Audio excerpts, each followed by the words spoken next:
Good afternoon. When Prometheus gave humanity the gift of fire, we did not abandon it because it was dangerous. Instead, we learned how to manage it.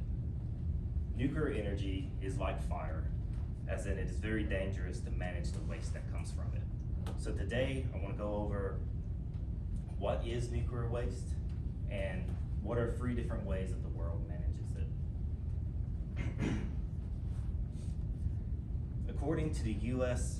Regulatory Commission, Nuclear Regulatory Commission, the NRC, radioactive waste is anything that emits alpha, beta, gamma particles, or high, fast-moving neutrons. We can kind of divide nuclear waste into 2 categories, low level and high level. And we're gonna mostly focus on the high level because our current waste disposals can handle the low level stuff without really any extra protection. So high level waste comes from reactor cores mostly. We take uranium and we enrich it from 5 to 10%. We make pellets, we put them in a rod, and then we stack those rods together. Spicy rocks boils water. That's a nuclear reactor. And we do that for 1 to 5 years for those rods. And then after an amount of time, we pull the rods out and we put them in water.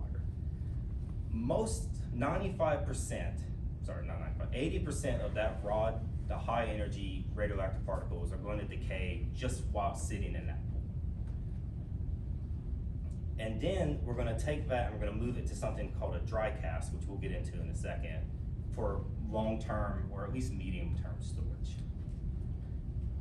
So getting into what the first system is, what is dry cask storage? And that's what is mostly used in America, but it's used all around the world.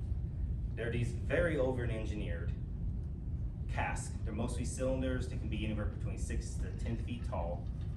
And we take those rods out of those cooling pools and we put them into these cask systems.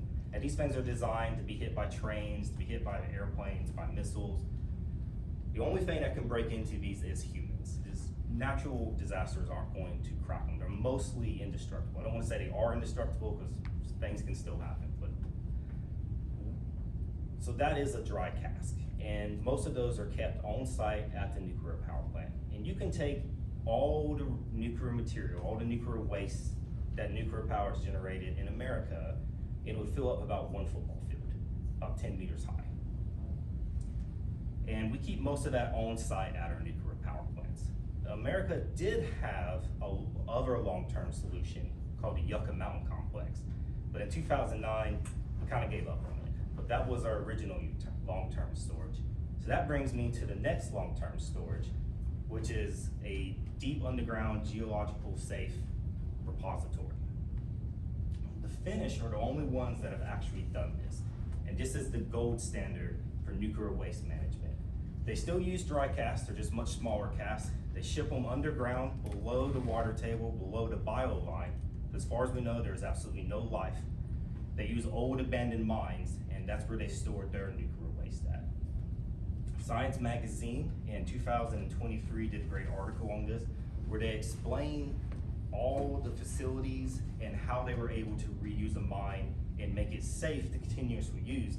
But even if there is a geologically stable area, but even if there was an earthquake that could cause any of those casks to somehow break open, it's so far below underground that it will have no negative effects on anything above ground. Now there is a third process that we use for radioactive waste, and that's called reprocessing. A lot of people will call this recycling, but that's really not a good word for that. Reprocessing is a much better word. So those pellets are put into those rods, and reprocessing, you have to have a lot of infrastructure already built to do this. You crack those rods back open and you take those pellets. You may have seen on TV and social and pop culture that nuclear waste is like a green sludge. It's not. They're boring little ceramic pellets. They're not much bigger than your thumb. They're not wet, they're very dry. They take that and they break it up and they remove the byproducts, because when uranium decays, it literally turns into other elements. They take the byproducts out of it, they take the remaining plutonium and uranium, re-enrich it, and they put it back into nuclear reactors. So, and then those other byproducts are put into dry casks to safely decay away. So those are the 3 main methods in the entire world that's used right now. The reprocessing is mostly used by the French, the Japanese, Russia, and China as well. And then, of course, the Finns are the only one that successfully done the underground repository. And in the US, we mostly use the above ground.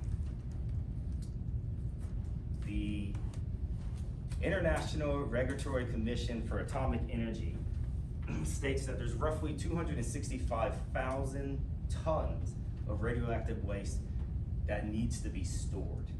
And if we're going to continue to use nuclear energy, we have to find responsible ways to store that radioactive waste. So today we explored what nuclear waste actually is and how countries manage it. We didn't abandon fire because it was dangerous. We learned how to use it responsibly. So if we're to continue to use nuclear energy, we must continue to use it responsibly.